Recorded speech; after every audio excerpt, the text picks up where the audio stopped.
the lyrics of that particular song, Who You Were Born to Be. The lyrics, too much holding on and talk of being free.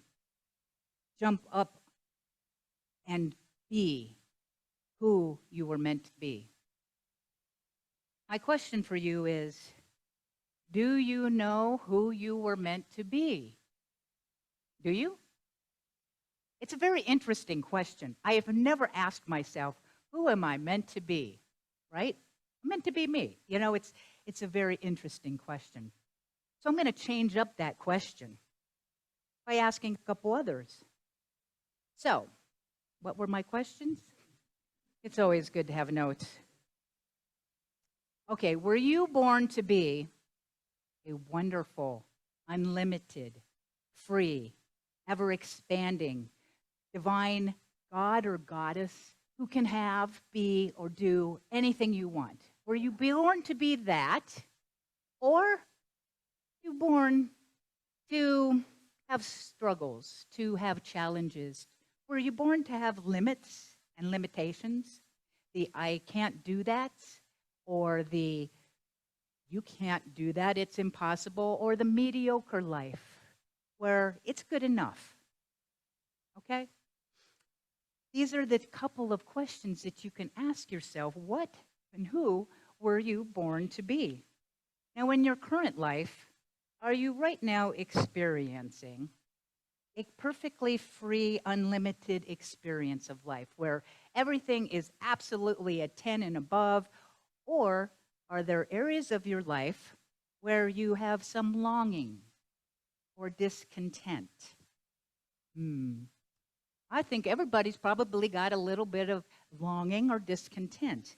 And I want to tell you, you know what your longing and discontent?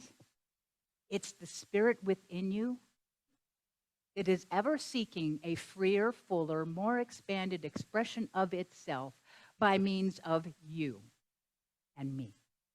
So when you have longing and discontent, that's because there's something inside that knows that it is unlimited and it can have and be more than what you're currently in at the expression of.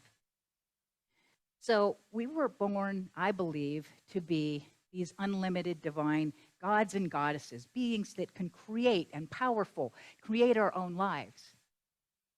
You know, as those little innocent babies have all that pure potentiality. So what happened? What happened is life. Life happened. And along with life became what we were taught. We were taught limitations. We were taught, you can't do that. That's impossible. There's no way. That's not something that you can even do. You can't do that. You can't have that. You can't be that. We are conditioned by society, by our parents, who were conditioned by others. Don Miguel Ruiz says we're domesticated, right? We're domesticated. Fear. We have punishment and reward. I talked all about that during the fall when we did the Adventures in Faith, Don Miguel Ruiz's The Four Agreements. So we're domesticated and living from a condition-based, fear-based life where limitations appear to be everywhere. Now, here's the next question for you. Where are the limits in your life? Now, the answer. Well, there's a quote. The only limits that exist are the ones in your own mind. And that's by the famous Anonymous. The poet Rainier Marie Ray says, many people come to know only one corner of their room, one spot near the window, one narrow strip in which they keep walking back and forth. Wayne Dyer, we all love Wayne, the only limits you have are the ones you believe. Ooh, right? And one of my favorite authors of all time, Richard Bach in The Illusions, says, argue for your limitations, and sure enough, they're yours. Okay. Ringing the bell anywhere? Mm-hmm. Icarius says all limits are self-imposed. Well, that means something. They're self-imposed, and maybe I could go to Great Old Anonymous again, who says, don't limit your challenges. Challenge your limits. Okay, so we want to challenge these limits, and that's what we're here about today, is to challenge these limits. How many of you have heard of Nick Vujicic, who was born with no legs or arms? He tried to take his life at age 10, tried to drown himself in the bathtub. Can you imagine a being, yourself? You were born with no legs or no arms. How could he have a life? He was bullied. How could he ever be happy? Guess what? He challenged those limits. He's happily married, has 4 kids, is a world-renowned, inspirational speaker, motivational speaker. Talk about overcoming limits, okay? Makes my limits, or the things I think that limit me, seem absolutely minuscule in comparison. So, challenging our limits. So, do you believe that you were born to have a greater, freer, more expanded expression of yourself? Do you believe that? Does anybody not? It's okay if you didn't, because it is true what you believe, okay? So that's why I ask you. And again, to remember that your longing and your discontent are really God, that spirit inside of you, wanting to be a fuller expression of itself by means of us. Mary Morrissey, when I learned that phrase, spirit is ever seeking a freer, fuller, more expanded expression of itself by means of me, I'm like, I don't want to get in spirit's way, personally. Okay? Do you? So how do we allow that spirit to move through us and to have that greater life? Well, we have to give up, release, let go of the lesser for the greater. Okay? So, we need to let go of the lesser for the greater. I have a story for you. Ready for a story? All right. The cheerful little girl was almost 5 years old, and she had bouncy blonde curls. And she was waiting with her mother at the checkout when she saw them. It was a circle of glistening white pearls in a pink foil box. Oh, please, Mommy, can I have them, please, please? Mom checked the back of the little foil box and looked back at the pleading blue eyes of her daughter's upturned face and said, $1.95. That's almost $2. If you really want them, I'll think of some extra chores for you, and in no time you can save enough money to buy them yourself. And your birthday's only a week away, and Grandma might even give you a crisp dollar bill. Soon as Jenny got home, she emptied her piggy bank and counted out 17 cents. After dinner, she did more than her share of chores, and she went to the neighbor and asked Mrs. McJames if she could pick dandelions for 10 cents. On her birthday, her grandma gave her a new dollar bill, and at last she had enough money to buy the necklace. She loved those pearls. They made her feel dressed up and grown up. She wore them everywhere. She wore them to school. She wore them to church. She even wore them to bed. The only time she took them off was when she went swimming or took a bubble bath, because her mom told her that if they got wet, they might turn her neck green. Jenny had a very loving daddy, and every night when she was ready for bed, he would stop whatever he was doing and come upstairs to read her a story. One night, after he finished the story, he asked Jenny, "Do you love me?" "Oh, yes, Daddy, you know I love you." Then give me your pearls. Oh, Daddy, not my pearls, but you can have Princess, the white horse from my collection, the one with the pink tail. Remember, Daddy, the one you gave me? She's my favorite. That's okay, honey. Daddy loves you. Good night. And he brushed her cheek with a kiss. About a week later, after story time, Jenny's dad asked again, You love me, Jenny? Oh, of course, Daddy, I love you so much. Then give me your pearls. Oh, not my pearls, please. But you can have my baby doll, the brand new one I got for my birthday. She's so beautiful. And you can even have the yellow blanket that matches her sleeper. That's okay. Sleep well. Bless you, sweetheart. Daddy loves you. And he brushed her cheek with a kiss. A few nights later, her daddy came in. Jenny was sitting on her bed, her legs crossed Indian style. As he came close, he noticed her chin was quivering, and one silent tear rolled down her face. What is it? What's the matter, Jenny? Jenny didn't say anything. She simply lifted up her little hand up to her daddy, and when she opened it, there was the little pearl necklace. With a little quiver, she said, Here, Daddy, it's for you.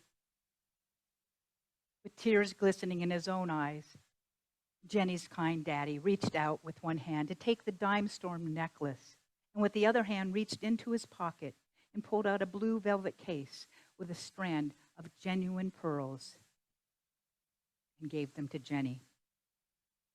He had them all the time. He was just waiting for her to give up her dime store stuff so that he could give her the genuine treasure. So it is with spirit. It's waiting for us to give up the little things, the things that really aren't for our highest good, to give up the lesser. Are you holding on to things that you could let go of, that you need to let go of? Are you holding on to harmful relationships, habits, or activities which you've become attached to, but feel almost impossible to let go? Sometimes it's hard to see what is in the other hand. But do believe this, never is anything given up without something greater taking its place. So, to give up the lesser for the greater is the challenge. And I am going to share with you one way that you can do that.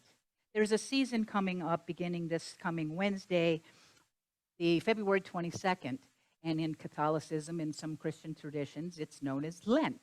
Some of you might be familiar with Lent. There's an acronym for Lent that I've been familiar with, and that's Let's End Negative Thinking. Say that together. Let's end negative thinking.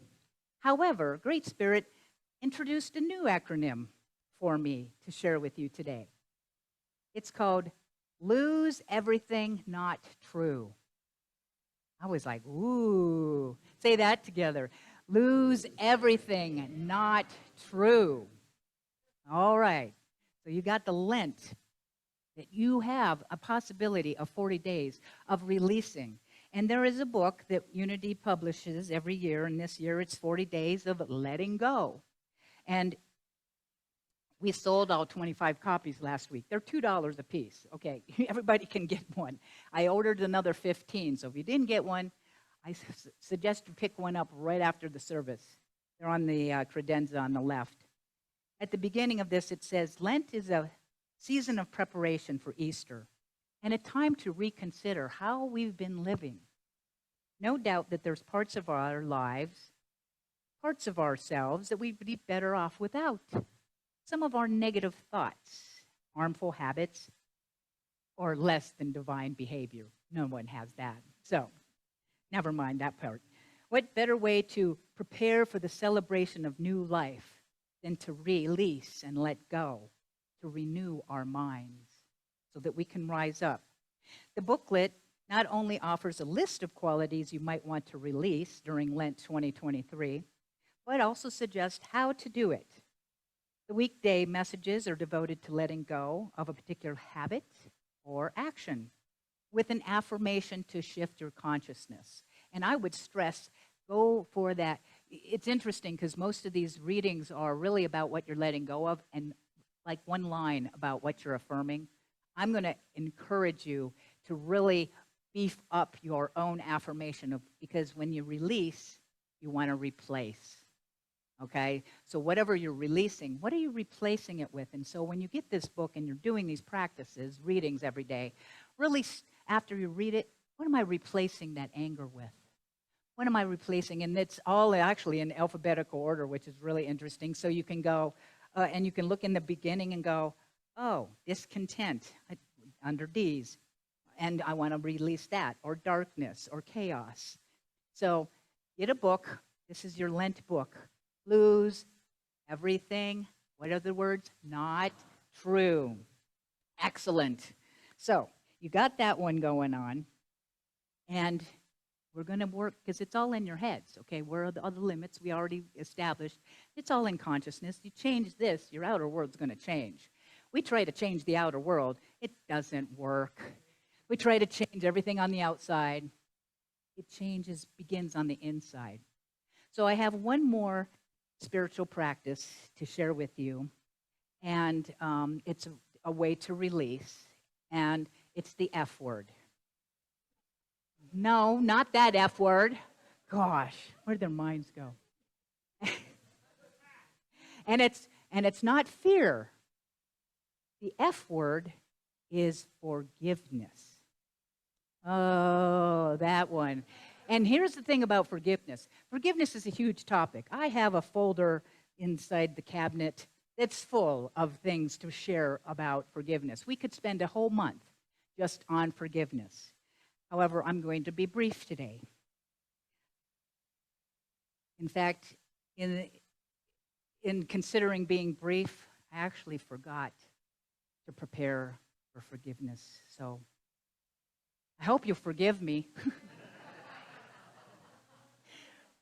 Okay, I really do have something to say. Minister not having something to say, but I couldn't help it to ask you to forgive me if I didn't prepare anything. Of course you would. So, the spiritual practice on forgiveness. There's some definitions of what forgiveness is. And I'm going to share what those are. Forgiveness is actually one of the things that really it tends to block us, because when I'm holding on to that resentment about anything, okay, I'm blocking the flow of spirit. So the Webster's Dictionary says about forgiveness that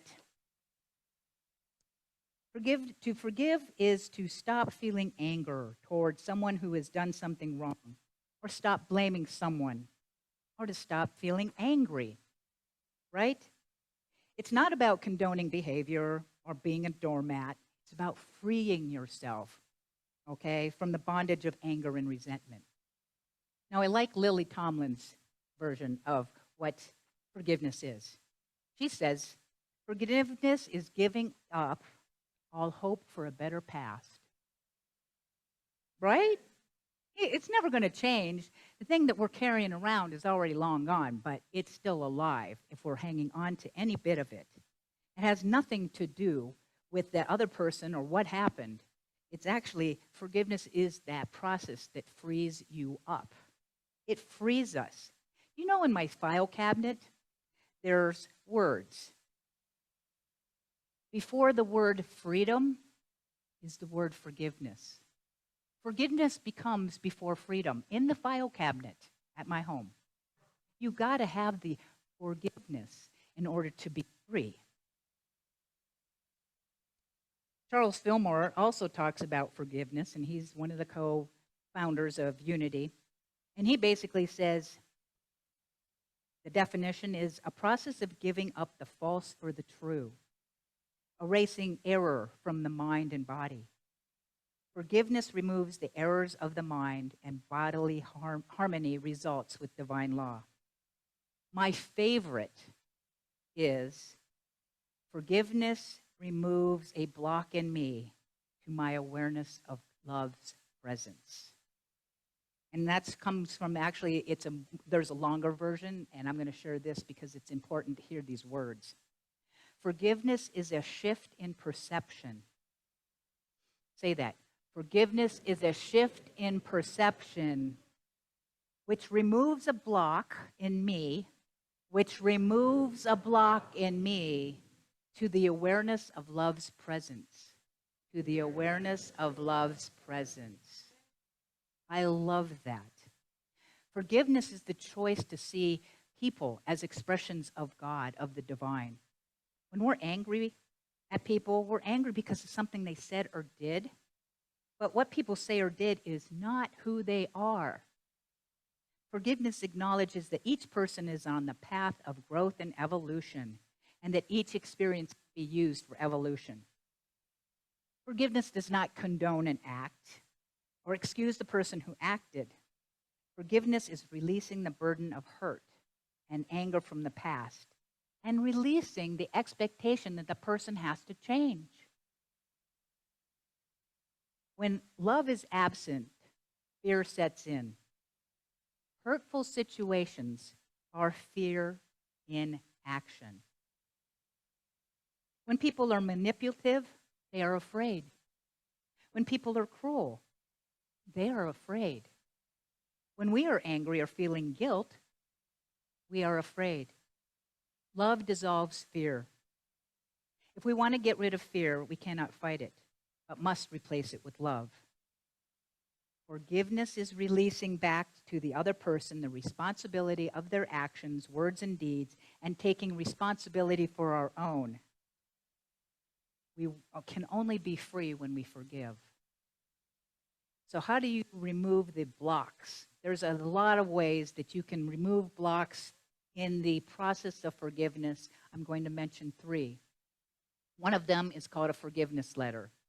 I have made copies that are out on the credenza on the left-hand side. It's about honoring all of your feelings, writing a letter, and then whomever you're resentful for, then they write a letter back, and you have them say everything that you would like to hear them say to you. Like, I'm sorry, I really messed up. I didn't mean to hurt you, or I should have known better. You get to put the words in there that they can't say, and they can be already past. It's a real clearing. The next way, many of you know the Ho'oponopono. Okay, Ho'oponopono, 4 statements. You repeat them over and over and over, and it clears. There's an energy, and I'm not going to explain what all that Ho'oponopono is, but those statements are, please forgive me. I'm sorry. Thank you. And I love you. That in itself is an energy shift. And the last one I'm going to invite you to do, so I'm going to invite you to close your eyes. Take a breath. Bring to mind someone you love. See them now. Feel the love in your heart to this person that you absolutely love. And now internally, I would like you to speak to this beloved one. May you be happy. May you be peaceful. May all things work together for good in your life. May you walk in peace and happiness.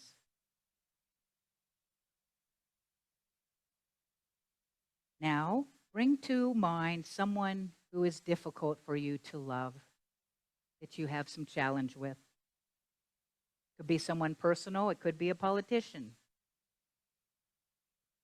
Bring that person to mind and internally say, may you be happy. May you be peaceful. May all things work together for good in your life. May your walk be peaceful and your days be happy. And now, take a breath, put your hand on your heart. and say to yourself internally, may I be happy. May I be peaceful. May all things work together for good in my life. May I walk in the ways of peace, and may my days be happy.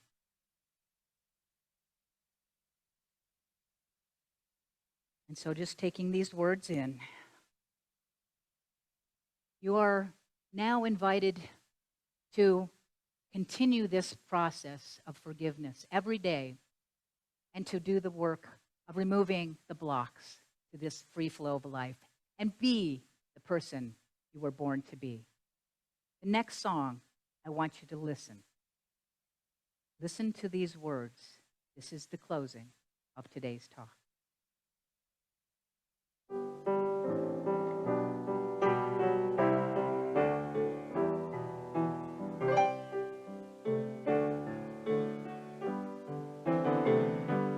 I have served a full life sentence as a prisoner of my past, a victim of a victim of a victim. Seems my parents' parents' parents left traps that held me fast, and they still catch me even when I think I've licked them. Well, I have blamed them, I have fought them, but I never understood. All they really did was did the best they could. Is there a way to rise above if I look at them with love? Though I look at them full honest in the face, can I make my peace at last with the pieces of my past and enfold them in forgiveness's embrace, and enfold them in forgiveness's embrace?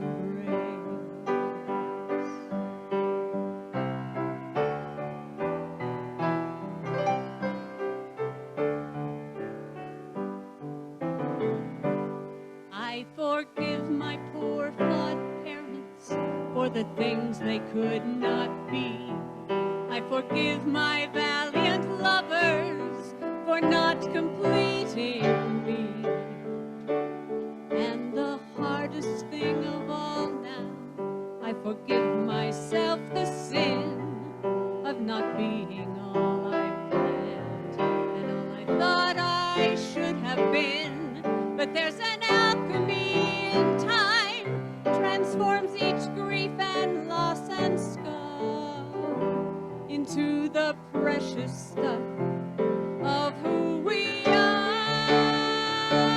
And there's a way to rise above if I look at them with love, though I don't deny that harm has taken place.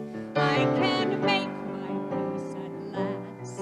with the pieces of my past and enfold them in forgiveness's embrace. Some call it wisdom, and some just call it grace. When I make my peace at last with the pieces of the and enfold them in forgiveness's embrace, and enfold them in forgiveness's embrace.